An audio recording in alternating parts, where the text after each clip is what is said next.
Hello, I'm Daniel, and welcome to the Emunah Project. We here at the Emunah Project are continuing in our series of videos with respect to inspiration, education, guidance, advice.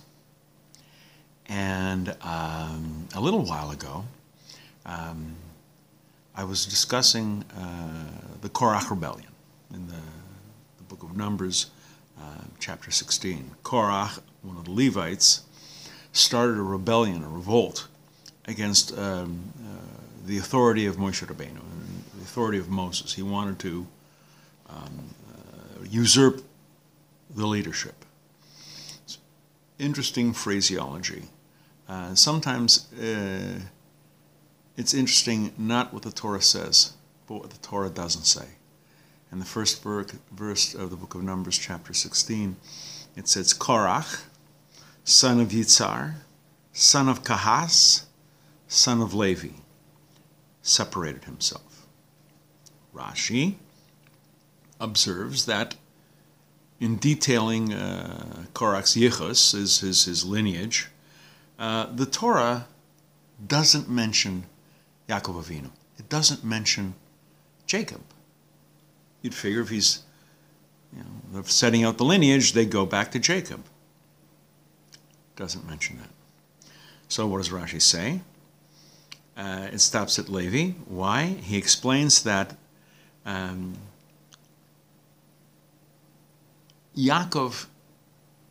Jacob implored God for mercy, that the Torah not mention his name when it sets out Korach's lineage. With respect to this Machlokes, with respect to this dispute, he sought to distance himself as far as possible from any vestige of controversy. And it was on this Rashi that a very perceptive young lady commented, if the Torah mentions Levi, it's clearly also a reference to Yaakov, to Jacob. What is Jacob attempting to accomplish by leaving his name out? If it says Levi, it means Jacob. Everyone knows that Levi is the son of Jacob. By saying Levi, you're meaning Jacob. What's Rashi talking about? What's Jacob hoping to accomplish by leaving his name out?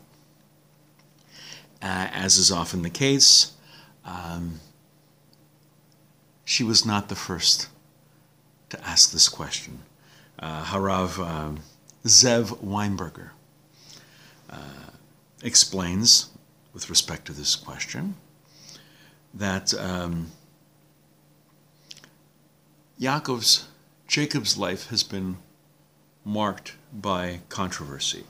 From his birth, battling Esau, the conflict with Lavan, the anguish over his daughter Dinah.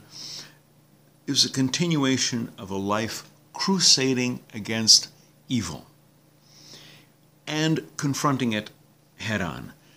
Yaakov's fear wasn't so much about this is it was for him, so much that he feared that people might err in thinking that Korach, his dispute was, like Jacob, a fight against evil, and that he was a crusader against the wicked, the crusader against evil, because he's following, people would erroneously think, following in the footsteps of his illustrious ancestor.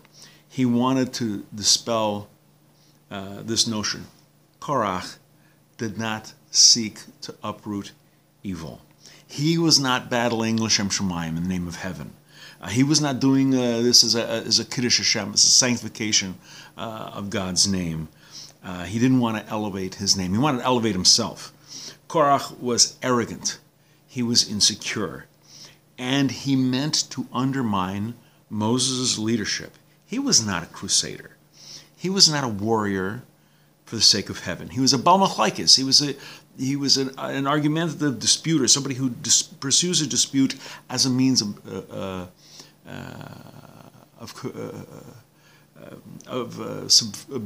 subverting Israel's leadership, the leadership of the Jewish people. He was a demagogue. He sought to destroy the inherent good that Moses infused in the people so that he could assume control on his own. He couldn't relate.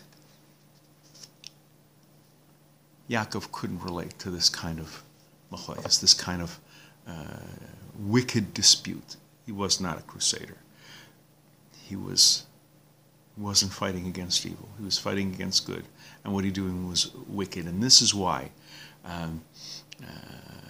the dispute between Korach and Moses is viewed as the paradigm, the prime example of a dispute that is not l'shem shamayim. Because this is the only time, perhaps in history, where Moses was completely right and the other side, Korach, was completely wrong. It was 100-0. And by doing it this way, we can, by looking at it this way, we can understand why Jacob did not want to be included in Korach's lineage. We're going to be doing more videos along these lines. Please come back. Please watch. Please learn. And until next time, on behalf of the Emunah Project, I'm Daniel, and thank you too much.